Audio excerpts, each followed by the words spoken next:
Everybody, I'm joined by my friend Dr. Paige Viren of Cal State Monterey Bay University. I'm super grateful that she's able to join me today and just kind of talk about your story and the amazing program that you lead there on campus and just all the cool ways that we've been able to interact here recently. I think we met about a year or two ago through Monterey County Business Council and your support there. And I'm just super grateful the leader that you are in the community, in the business community, also in the academic world. So thank you so much for taking the time to talk with me today. Well, thank you so much for having me. I'm excited. I've seen you posting some of these podcast interviews. So, wow, I get to be one of. Oh wow. Well, you're a bit, definitely a distinguished guest, and I'm grateful that you took the time. I know you're very busy, especially this time of year as finals and midterms are coming up. I had the crazy thought last year to go back to school myself, actually for the first time. So I was like a 40-year-old freshman, older than some of my professors. So I'll be finishing at Hartnell this fall and transferring to CSUB hopefully next spring. So that's kind of the goal. So I have a whole new respect for students and professors because man, I wish I would have done this in my 20s, but I'm grateful to be doing it now in my 40s. No, absolutely. And like you, I actually went back to school, right out of high school, went to college, found I didn't have enough money to pay for college. So ended up, working and trying to balance work and saving money to go to school. So I kind of had a long delay in finishing my bachelor's degree. So I think you have a different appreciation for it Yes, when you go back. totally. Well, for those that don't know, tell us about obviously that I mean people can maybe sense the Midwestern accent, but tell us where you grew up and kind of where you're from and how did you wind up here in Monterey Bay? Yeah, so actually, I'm from the Midwest, as you said, originally from Moline, Illinois, which is Oh the wow. cities. There's a lot of red threads that run through my life, and Moline, of course, is home to John Deere tractor. So Oh, we have the big makes sense. agriculture piece here. So all, kind of that John Deere history in my family. Then my family moved to Northwest Ohio. So I went to high school, grade school and high school in Toledo, Ohio. That's where, I got married, went to my first 2 years of college there. All my kids were born there. But as I mentioned, I, started out going to college, then found that I needed to stop and take a break. And it was interesting. I was in a travel agency booking a ticket to go see, my boyfriend at the time who was doing an internship down in North Carolina. And I I was in the travel agency. I thought, oh, well, this would be a cool job. I could like work during the week and then go to school at night and finish my degree. So I decided to go to travel school and I went down to Kissimmee, Florida and went Oh to wow. what's called Southeastern Academy. So I always say I'm an academy graduate.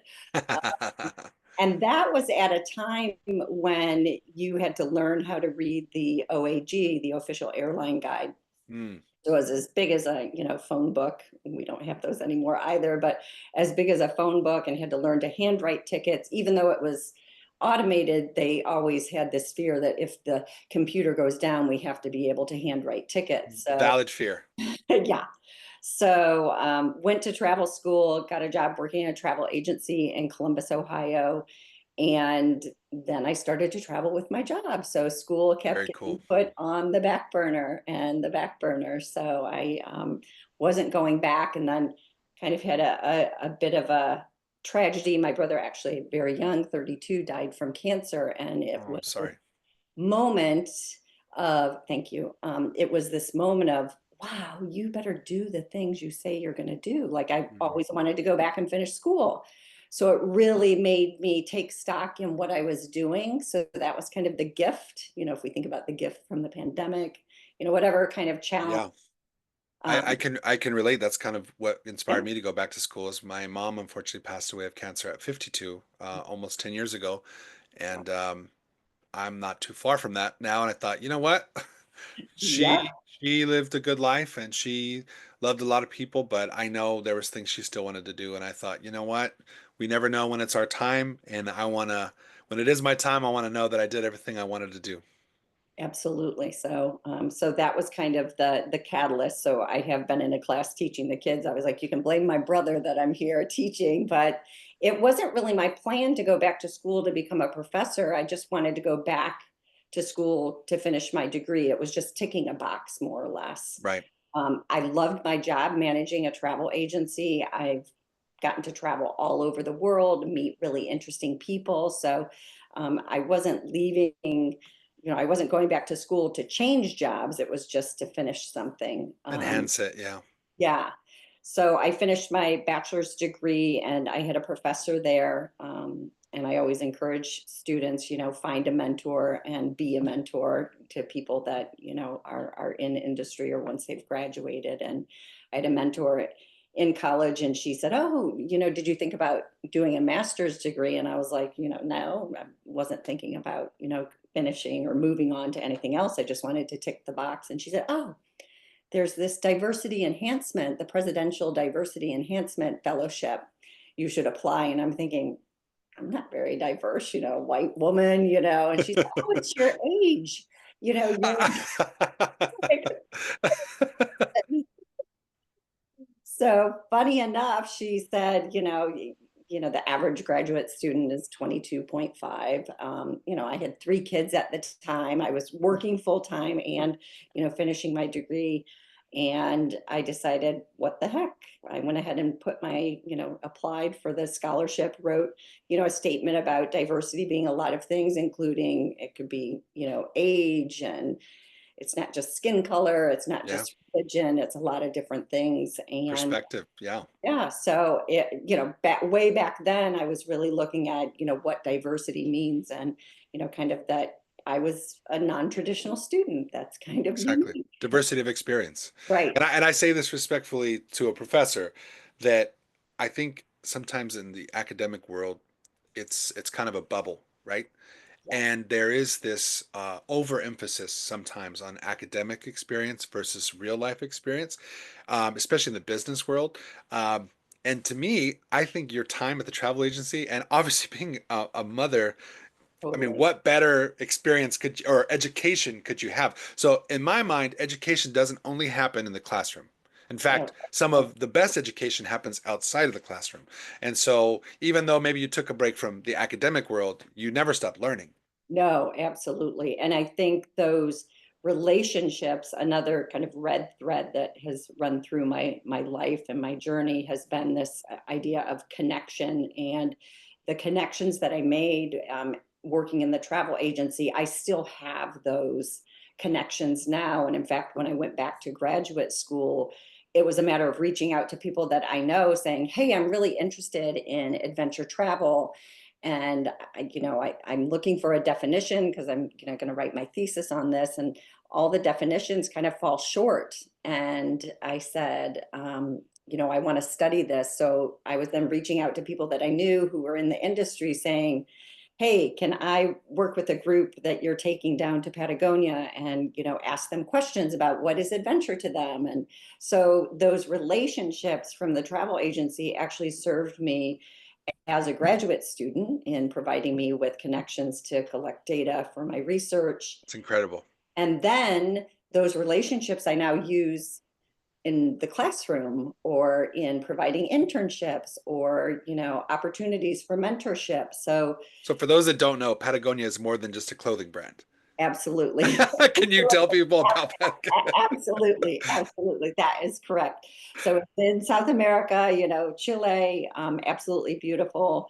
I do love Patagonia, the clothing line. I call it Patagucci though, because it's Yes, very expensive. not cheap, but it's high quality.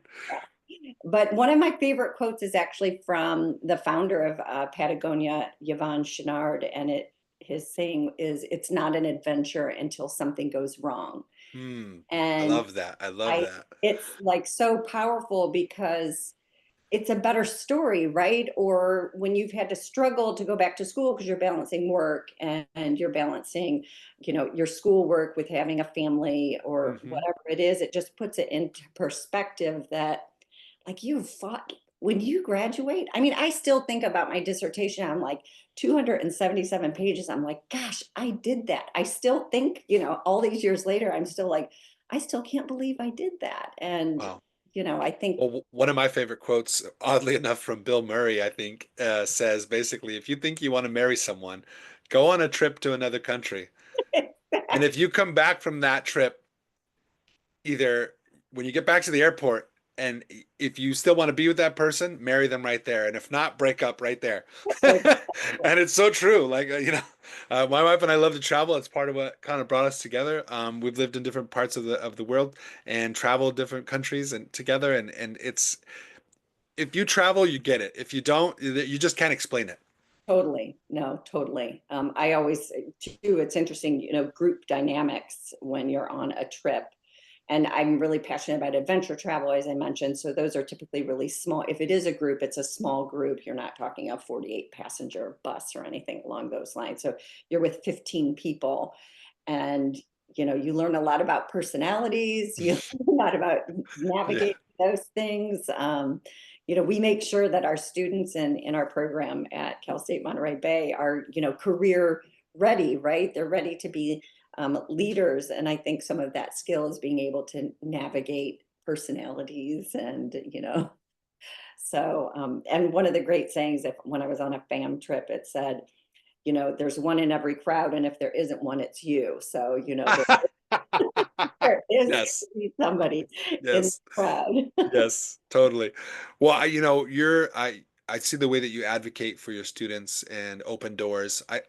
I'm not sure exactly how your program works, but in my view, it seems like you're going over and above, and it's just because of your passion, outside of the classroom, as far as like you said, the internships, you're opening the opportunities, the introductions you're making. Um, and what a privilege and what an opportunity for the students. I hope they realize that, this isn't their average professor or their average program that they're getting to be a part of. Yeah, well, we do try and, articulate that to them. And right now, of course, we're out, talking to people that are applying for school, trying to decide where they're going. But um, like adventure, I say our program is a boutique program. We're small, but we know all of our students and we really advocate for them gaining hands-on experience. I mean, they're getting a management degree from a college of business. I mean, it's sustainable hospitality and tourism management.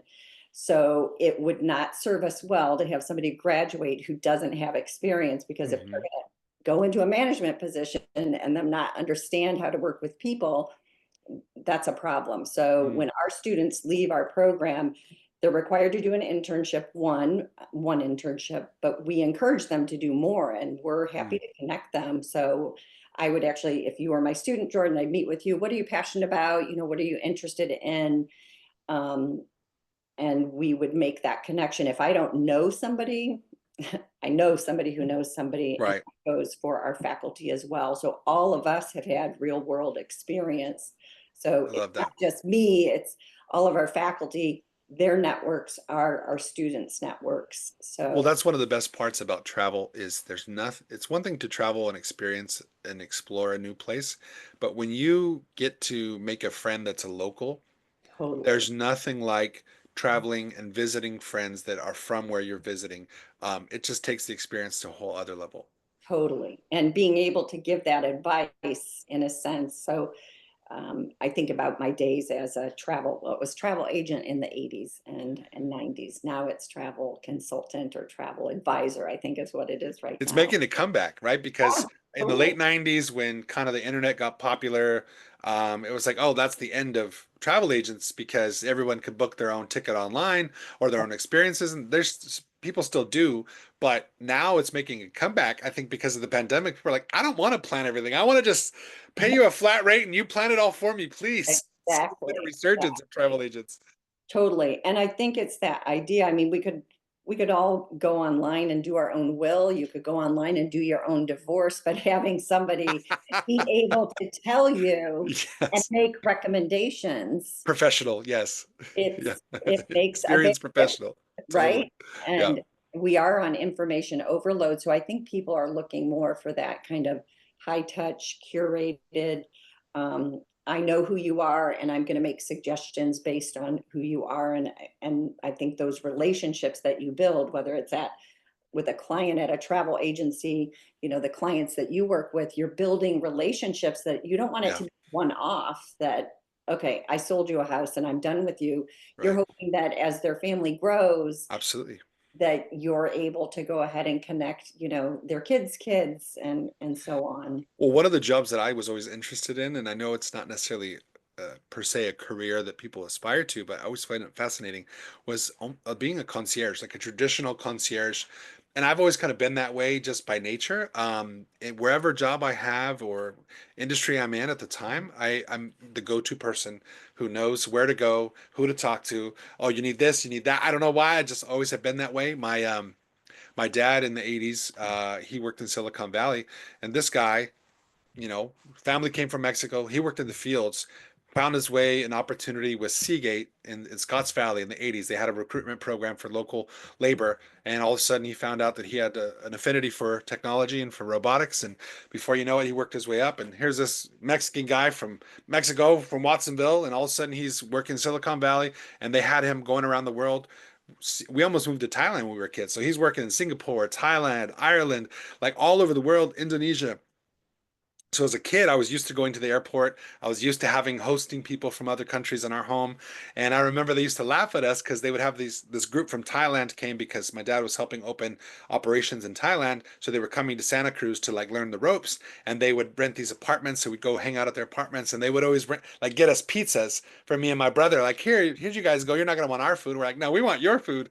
And so at a young age, we were in there with curry and crab legs and learning all about Thai culture and Thai food, and so it's just like, not everyone has that opportunity. So we were blessed that because my dad was traveling, we basically got to live vicariously through him. Then when I became an adult, I got the bug myself. I love it. I love it. That kind of reminds me. So when I went down to Patagonia, when I was first starting kind of my graduate research, looking at the definition of adventure, um, we did this horseback riding on the Pampas. So we basically did horseback riding, the beautiful mountains and everything, but we come back to the stable. And I was just telling this story because it's been 20 years um, since this definition that I proposed that they're using to this day. It's been translated into a bunch of different languages. So cool. It's quite interesting, but the whole premise of how we were looking at the definition differently was this experience in Patagonia where we did the horseback riding, we get to the stable and the gauchos are like, oh, come in, would you like to have some mate with us? So we're sitting in this, small room, not fancy. We're around the potbelly stove and he's showing us the tradition, the ritual that they have of passing the gourd and the sterling silver straw. And there's, Hmm. a whole tradition that they have. And for me, I was like, aha, this is adventure. Mm, So, you're experiencing the culture, even though they're here, they're sharing their culture with you. And that's really the adventure, I think. And yes. that's what gets me excited because no, I don't want to go to Patagonia and have a Starbucks coffee or eat at McDonald's, right? I want to have mate and I want to have, the barbecue that they have there. I want to have My a first mate was my friend, my Argentine friend in Seattle, and I was like, "What is this?" Because people think all Latinos are the same. Like I'm half Mexican, which is one culture. Argentina and Chile is a whole different culture, right? From Mexico, even though they both speak Spanish and have a similar background, it's very different. One of my favorite chefs and authors is from Patagonia, Francis Mallmann. Are you aware of Francis Mallmann? no, no. Oh, Google him if you get the chance. He's Okay. basically like the Latin Anthony Bourdain, but he's famous for outdoor cooking, and he does it in Patagonia. So, Chef's Table on Netflix. You ever seen that Yeah, series? yeah. He was featured in that, and he basically cooks outdoors, like in the elements. He loves to burn things and like bury potatoes in the ground and bury a fish in the ground and set it all on fire, and like that's how they eat outside. I'm like, oh my God. So I'm gonna send you a link to it. But Francis Mallmann in Patagonia, incredible.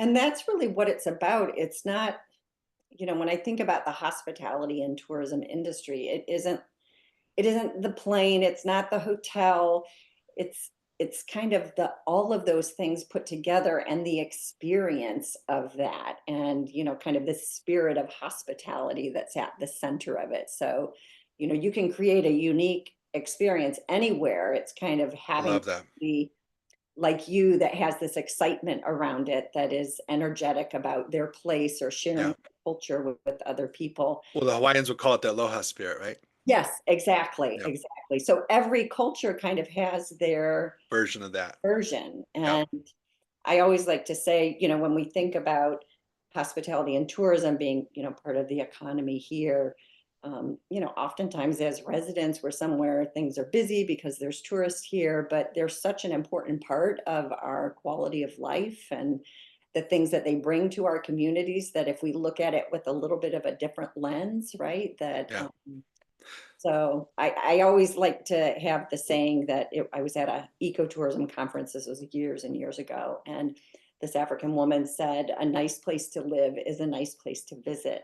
Mm, That just has always resonated with me that, if you're going to invite people into your home, you're going to clean, you're going to yes. keep things tidy, you're going to have good food in the fridge. And if you're a guest in my home, hopefully you're not walking in with dirty shoes, you're Right. cleaning up after yourself. And if we think about tourism in that same way, it can improve the quality of life. So, kind of making it a good place to visit and also being good stewards when we visit I, places. I love that. And I think I was talking earlier with someone about local government, and that's part of the challenge of balancing, especially in our area, tourism with the local economy of people who actually live here day to day and they're not tourists and their quality of life matters. But and instead, in a lot of places that are tourist destinations, like Orlando, Florida, or other places where it almost seems like a facade, Mhm.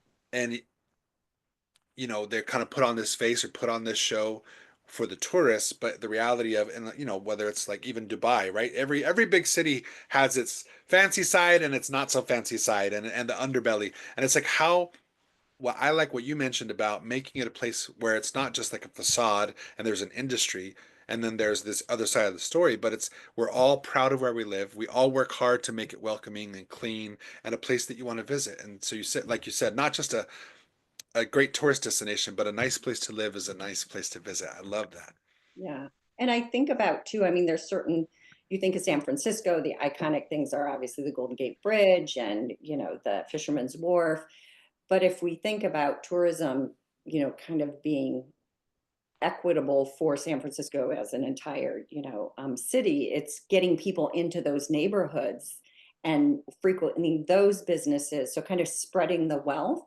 Yes. Think we can do that here in Monterey County as well. I mean, I still am amazed that Pinnacles is one of the least visited national parks in the US. And I think there is a lot of really great opportunity for development around Pinnacles that would Yeah, create jobs for the people in South County. And I know people don't totally. lumped into South County, but I get super excited when I was like, okay, glamping is a huge industry and that could be an opportunity to for somebody with an entrepreneurial spirit to Totally. create something there that could attract people that sure they're going to go to Monterey Bay Aquarium or they might be coming here to go to Pebble Beach, but how about extending your stay and then I'm staying, these nights in, Yeah. and I'm able to do glamping, for instance, or trying a new restaurant that is local, fresh.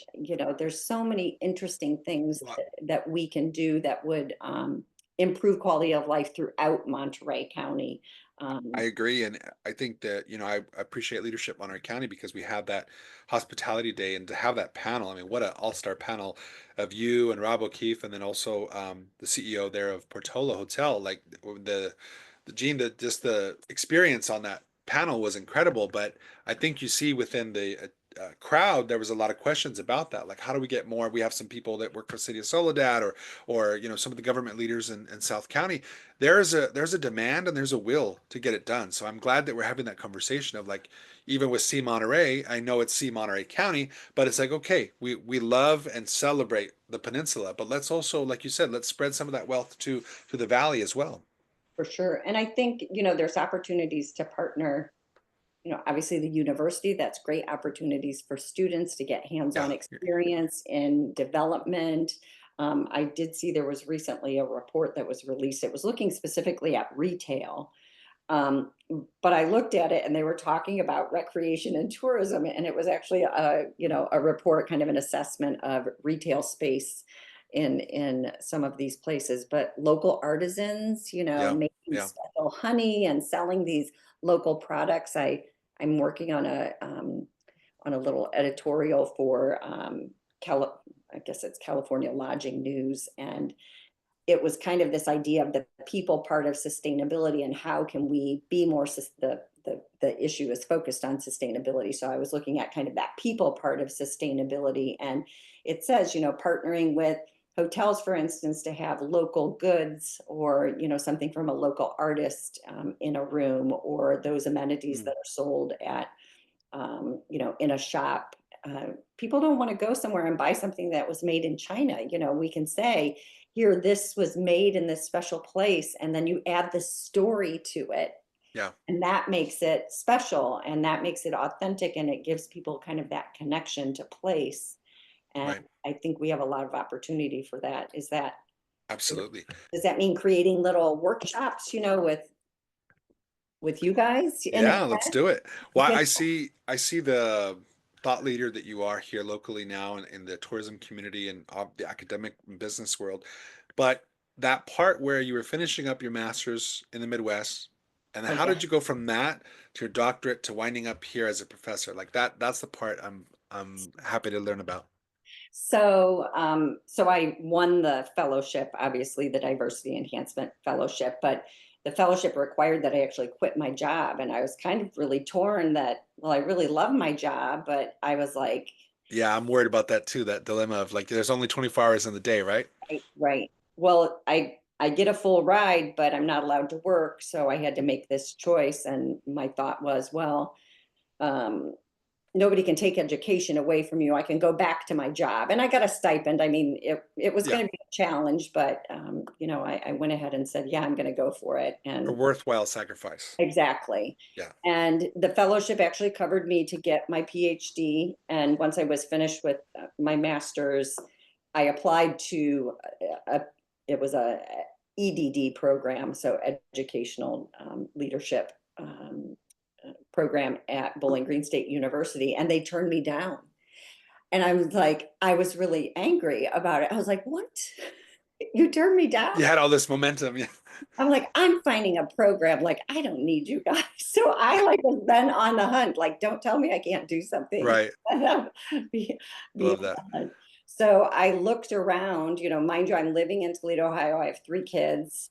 And I found that Michigan State University had a program in the College of Ag and Natural Resources. So again, my ag red Yep. thread, Yep.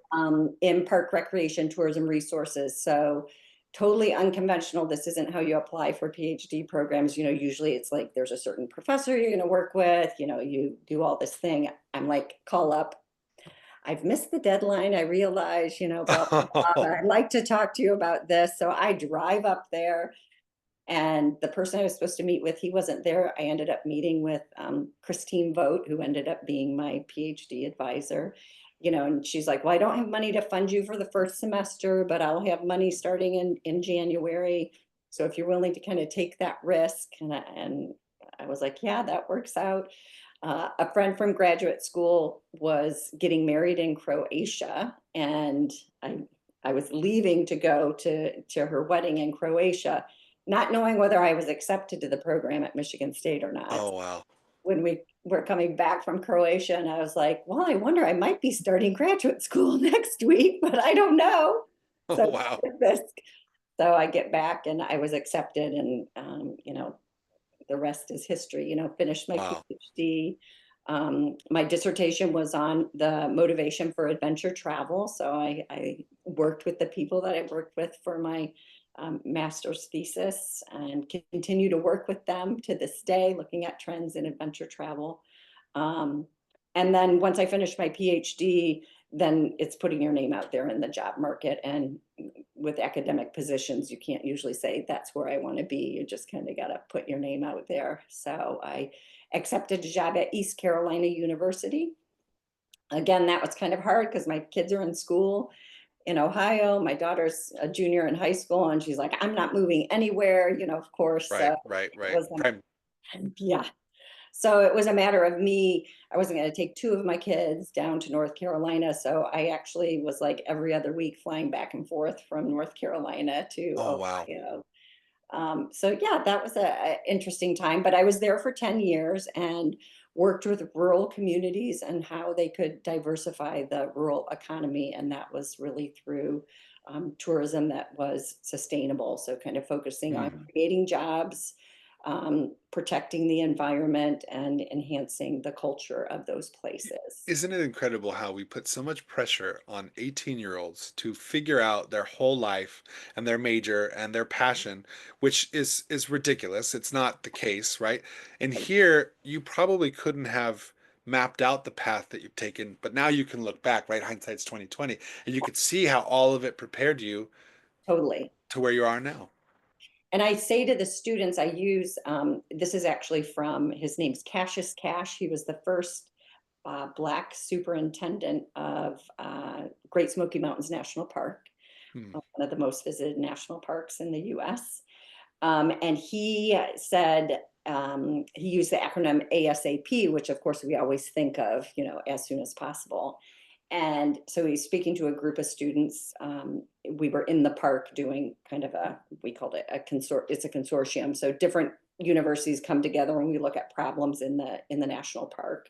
Tourism, how do we balance tourism, for instance? But so we're in the room and he's sharing this ASAP acronym and he says, acquire whatever you do, whatever job you have, because he talked about, working in different facets. And he said, whatever job that you do, it's a value, whether it's working at McDonald's, whether it's, bagging groceries, whatever it may be, that you're acquiring the skills to achieve your purpose. Hmm. That always stuck with me because everything that I've done, I've been acquiring skills Yep. and connections that have helped me to achieve my purpose. And now being here at Cal State Monterey Bay, I was at East Carolina for 10 years. I was at San Francisco State for 3. And then I'm here and I feel like this is just a culmination of everything that I've done, the perfect blend, because I did the rural communities and we have rural communities here. Yep. Yep. And I've done kind of the ag piece, I've done the tourism piece, I've done the city piece, in San Francisco. So for me, I don't know if the perfect storm is the right thing to use, but I just feel like, wow, it's all come together. Awesome community partners, industry partners here. I couldn't Yep. ask for, a better place for our students. So I'm sincere when I say to the students, this is the perfect living lab to study hospitality Yes. and tourism. That's so awesome. What an incredible journey. And talk, as we close, talk real quick about the partnership you have with Pebble Beach Resorts Yeah, and for your program and the different pathways that are there. yeah, It's absolutely. very kind of unique and groundbreaking. It is. So you really, I think at the core of the Pebble Beach Scholars Program is this idea of, breaking down barriers to entry for students. And the partnership with Pebble Beach, again, this partnership could be with all sorts of different industry partners. There's opportunities for everyone here to do this, but their financial support allows us to open the door to 8 students per year who there's money towards tuition, but for me, that's really kind of not the point of the program. The program is the leadership development that these students get and the network that they're building. We were at the Monterey Business Council at that. I'm always like MBC. I always have a hard I time. know. It's so many acronyms. MCBC Awards Gala. Yes. Yeah, there was that. But no, we They were saved the day. yeah. Yes, that's awesome. But when David Stivers and Bruce Taylor spoke at that Yes. luncheon that you had, Yeah. um, you know, I just see those connections that the students were networking with business leaders, not just Yes. hospitality, but learning from all of these important people. And we have a couple of scholars who are really excited about government and want to learn more about that and being able to Yep. interact with Yep. with those folks. It's really inspiring to see them kind of build their confidence. So I think it's less about, oh, this is a scholarship and you get money towards school. It's more about supporting the challenges that they have, which housing is a challenge for Totally. students. So part of that scholars program is providing housing in the summer so students can work. They get a paid internship. But That's great. again, the personal and professional development and the connections that are cultivated, I mean, that's priceless. And, Yep. that kind of mentorship really can make or break a future leader, I think. I hope they recognize how you're going above and beyond to help guide them besides just the classroom. And, I feel sorry for the generation. I have some friends and their kids or nieces and nephews that were, in high school during the pandemic. And I can't imagine, um, not getting your prom and not getting a graduation, and that, class of what, 2019, 20 and 21, they really, or 20 and 21 really went through it, as far as distance learning. And so already with technology, this generation is suffering. Gen Z and Gen Alpha is suffering from a different social dynamic than we grew up with in as millennials or Gen X or boomers, right? And so, in hospitality, you can't be, it's hard to be an introvert and be in the hospitality industry, right? And if you can't, be outgoing and look people in the eye and shake their hand, it's going to be hard to network and grow in your career, especially in hospitality. So the experience you're giving them is invaluable, especially those that maybe lived through the pandemic, as far as when they were in high school or early college. Well, and we really focus on this idea of them being career ready. And instead of using the word soft skills, we say success skills. So making I sure like that. shake a hand, look somebody in the eye, make small talk, right? Yeah. Like walk into a room and not kind of be, sitting in a chair, work in the room kind of thing. Yeah. Yeah. I can tell that comes natural to you, Jordan, but Well, same for you. yeah, but we're really blessed because I guess I take it for granted that I don't think too much about that. We walk in and do it, but for some people, Yeah. it's so like paralyzing for them. Yeah. It And can be. I can't imagine. Well, and I don't want to see, yeah, I hate to see, um, students that really are incredible, but maybe those social situations hold them back. And they have such a gift and so much to give to an organization like Pebble Beach or Monterey County Business Council or Cal State Monterey Bay, but for whatever reason, they choose a different path or they don't ever go at all. And for me, I with some people are like, "What? You didn't go to school?" If I felt like you had your degree, I'm like, "No, I actually never did," and it was kind of a it was a sensitive subject for me because I had my own reasons why I didn't do it until now. But it was just like I don't want that. Like to me, I look at a degree like a passport. I don't want a piece of paper to be the thing that holds me back from fully experiencing life. Absolutely. But like you, I did have some shame around not having completed my degree. Yeah, My dad went to graduate school. My dad went to law school when, we had four kids, was doing that. So I always appreciated that he appreciated or valued education. We lived in graduate student housing in I Iowa, love that. at I love that. Iowa. So for me, I think knowing that it was important to my dad, it always I felt less than not having it. But now, like, so what? I have a PhD. Who cares? I mean, I mean, it's kind of a big deal, but well, it's yeah. about perseverance. I mean, Yes, it yes, really is yes. about, read 300 pages of perseverance. exactly. Yeah. But it doesn't make you smarter than anybody. But I guess it's this idea of feeling, because I know people who've gone through, got it done, and they're not very smart because they don't have the connections. Just because you have a degree does not make you smart. You said it, not me. Well, I I say had that. the opposite. My parents, I wasn't the first in my family. My older brother was, but um my parents didn't go to college. My mom did a little bit of college, but it was like beauty college and Bible college. She didn't really do traditional university, but they didn't really force it on us either. And in some ways, I wish they had. Like, I really regret not playing basketball in college. I could have gone. I had some offers to play basketball in college. I didn't do that. I regret not doing the military. Like, there's a lot of things that, and then you get to the point where you look in the mirror and you go, oh my God, I'm 40 or I'm 50 or oh my God, I have three kids or oh my, whatever the case is. And I never did those things I wanted to do. So on one hand, it's never too late. On the other hand, to the young people that are going to listen to this, get as much as you can done in your 20s before you have major responsibility or people that depend on you. You're never going to have that kind of energy or freedom as you do at that age. Absolutely. But to those people who haven't done it, have wanted to do it, it's kind of the Nike saying, just do it. Start Right. somewhere. It doesn't have to be perfect, Totally.